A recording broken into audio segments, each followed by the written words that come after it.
Hello students, today we will discuss some fundamental laws of sets. Okay, so let's start.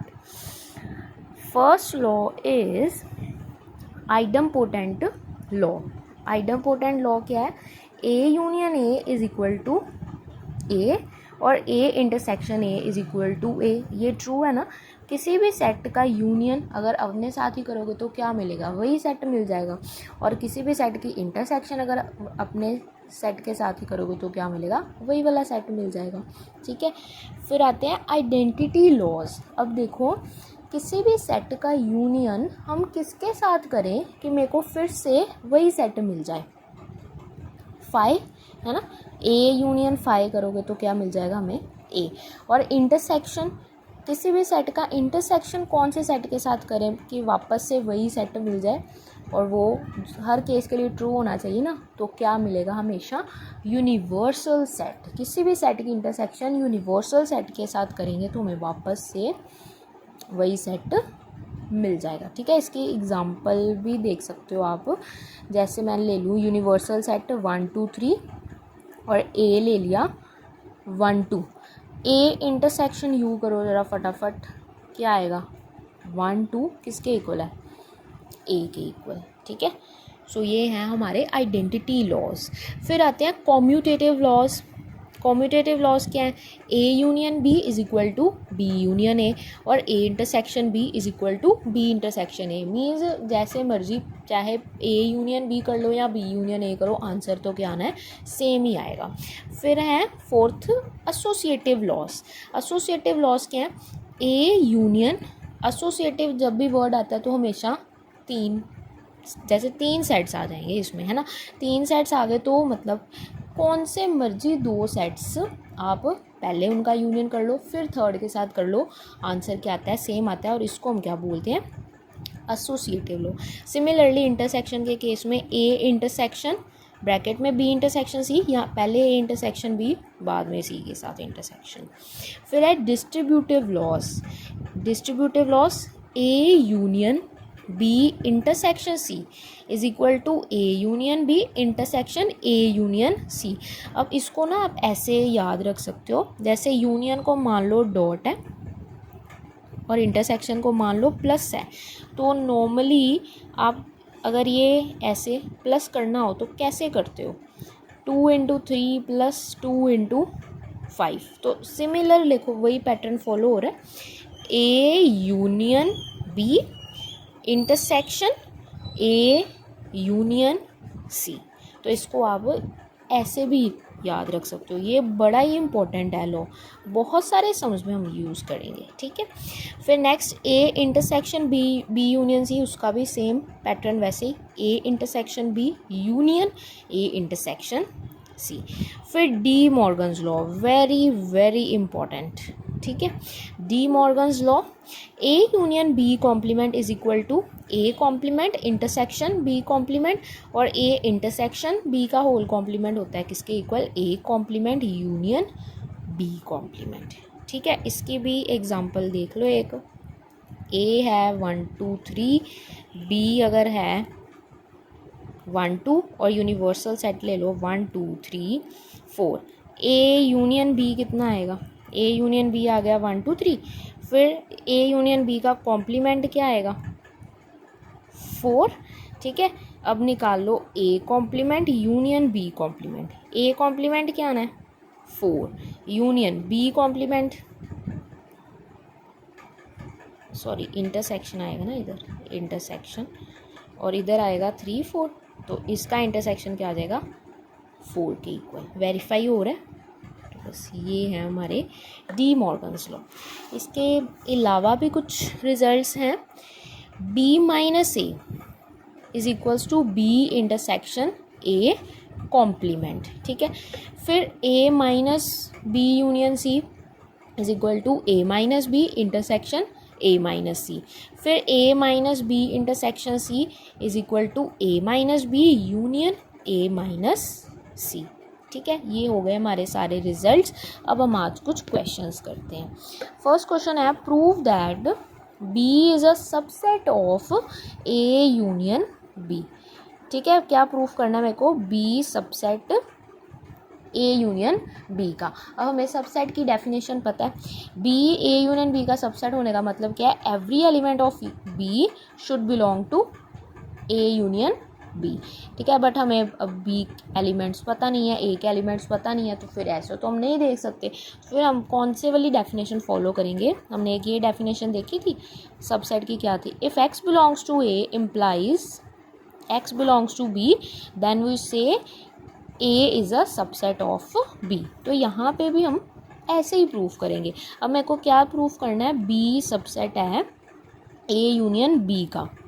तो मैंने randomly उठा लिया कि x कोई भी b में है अगर, ठीक है, अगर कोई भी एलिमेंट b में है तो देखो ये जो जौन सा भी मैंने x उठाया है b में से, वो a यूनियन b में पक्का होएगा कि नहीं होएगा, हो जाएगा ना। यूनियन में तो सारे आने, ए के सारे एलिमेंट आने, बी के सारे एलिमेंट आने। तो इट मीन्स अगर मैंने कोई एलिमेंट बी में से लिया तो वो कहाँ पे पहुँच गया, ए यूनियन बी में। तो मैं ये तो एक्स क्या था, आर्बिटरी एलिमेंट, कोई भी मैंने एलिमेंट उठाया ना, मेरे को नहीं पता कौन सा एलिमेंट है, वो जौन सा मर्जी एलिमेंट हो सकता है। तो रैंडम एलिमेंट उठाया बी में से, कहाँ पे पहुँच गया, ए यूनियन बी में। It means every element of B is an element of A union B, so therefore B is a subset of A union B. ठीक है, फर्स्ट पार्ट हो गया। फिर अब नेक्स्ट मेरे को दिखाना है A intersection B is a subset of B. ठीक है, नेक्स्ट क्या दिखाना है, A intersection B is a subset of B. तो यहाँ पे भी वैसे करेंगे, मैंने एक्स मान लिया किस में है, ए इंटरसेक्शन बी में। अब मेरे को पहुँचाना कहाँ पे है, बी में पहुँचाना है इस एक्स को। अब एक्स अगर ए इंटरसेक्शन बी में है तो इट मीन्स वो वाला एक्स पक्का ए में भी है एंड बी में भी है। तो यहाँ से मैं लिख सकती हूँ भी एक्स बिलोंग्स टू बी, ये फॉर श्योर होएगा ही होएगा, है ना।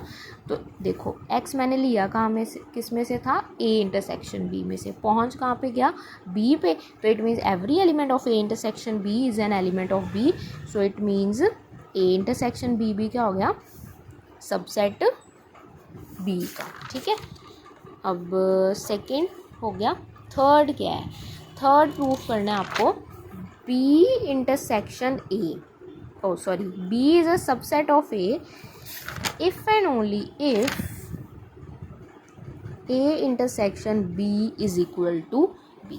अब इसका मीनिंग होता है इफ़ एंड ओनली इफ़, ये मैं पहले भी बताया था, इफ़ एंड ओनली इफ़। ठीक है, पहले हम ये अज्यूम करके चलेंगे, ये प्रूफ करेंगे। ठीक है, फिर ये अज्यूम करके चलेंगे, ये प्रूफ करेंगे। ठीक है, so let's do, let B subset A. ठीक है, ये हम अज्यूम करके चल रहे हैं। ठीक है, टू प्रूफ हम करेंगे कि ए इंटरसेक्शन बी किसके इक्वल है, बी के। ठीक है, ए इंटरसेक्शन बी किसके इक्वल है, बी के। अब देखो सेट्स में किन्हीं दो सेट्स को अगर हमें इक्वल दिखाना है, अब देखो हमारे पास एलिमेंट्स तो हैं नहीं, है ना, कि एलिमेंट्स हम चेक कर लें भी सेट्स इक्वल हैं कि नहीं, ये तो रैंडम सेट्स हैं, कोई भी सेट्स हो सकते हैं। ठीक है, तो हम क्या करते हैं, अगर दो साइड्स को इक्वल दिखाना ना तो हम क्या दिखा देते हैं, जैसे अगर मेरे को दिखाना है ए और बी इक्वल है, यही आपका नेक्स्ट पार्ट भी है, वो भी साथ में हो गया। अगर ए और बी इक्वल हैं तो हम क्या प्रूफ कर देते हैं, ए बी का सबसेट है और बी ए का सबसेट है। सो इससे देखो ये बोल सकते हैं ना भी ए और बी इक्वल है। अगर ए बी का सबसेट हो गया तो इट मीन्स ए का हर एक एलिमेंट किस में है, बी में। अगर बी ए का सबसेट हो गया तो इट मीन्स बी का हर एक एलिमेंट किस में है, ए में। तो इट मीन्स दोनों के एलिमेंट्स एक दूसरे में कंटेन है, तो इसका मीनिंग क्या होगा, दोनों साइड्स क्या है हमारे, इक्वल। अब देखो यहाँ पे मेरे को प्रूफ क्या करना है, A intersection B is equal to B. अब ये जो पार्ट है ये दो पार्ट में इसका प्रूफ हो गया। एक मैं दिखाऊंगी ए इंटरसेक्शन बी का सबसेट है, और फिर दिखाऊंगी बी जो है वो ए इंटरसेक्शन बी का सबसेट है। फिर इन दोनों को कंबाइन करके मैं बोल दूंगी कि ए इंटरसेक्शन बी क्या है, बी के इक्वल। अब देखो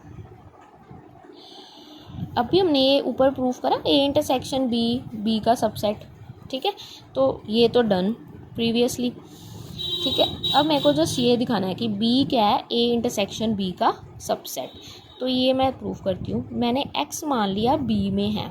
ठीक है, एक्स बी में है अब देखो मेरे को गिवन क्या है, B is a subset of A। अब B अगर A का सबसेट है तो अगर कोई एलिमेंट B में है तो इट मीन्स वो A में डेफिनेटली होएगा, ठीक है। तो यहाँ से X अगर B में है तो वो A में भी पहुँच गया, B में भी है A में भी है, तो यहाँ से मैं कंबाइन करके बोल सकती हूँ B इंटरसेक्शन A में हो जाएगा, और B intersection A same as A intersection B। So it means जो B है वो भी क्या हो गया, A इंटरसेक्शन B का सबसेट हो गया। A intersection B already B का सबसेट है, B जो है वो भी A इंटरसेक्शन B का सबसेट हो गया। तो इसको मैं कंबाइन करके फिर बोल सकती हूँ A इंटरसेक्शन B किसके इक्वल हो गया, B के इक्वल। कब, ये हर केस में नहीं होएगा, कब होएगा, जब B क्या है, A का सबसेट, ठीक है। अब हम दूसरी साइड प्रूफ करते हैं।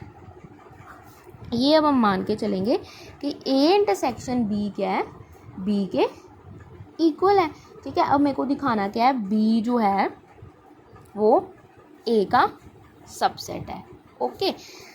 To proof B is a subset of A। अब देखो अगर A इंटरसेक्शन B इक्वल है, A इंटरसेक्शन B के इक्वल है, तो यहाँ से मेरे पास ये चीज़ है, A intersection B is a subset of B and B is a subset of A intersection B, ठीक है। B A इंटरसेक्शन B का सबसेट हो जाएगा, और B किसका सबसेट हो जाएगा, A इंटरसेक्शन B का। और देखो A intersection B always A का भी सबसेट होएगा ही होएगा, दिस इज ऑलवेज, है ना। जैसे A इंटरसेक्शन B का अगर सबसेट है तो वो A का भी तो सबसेट हो जाएगा।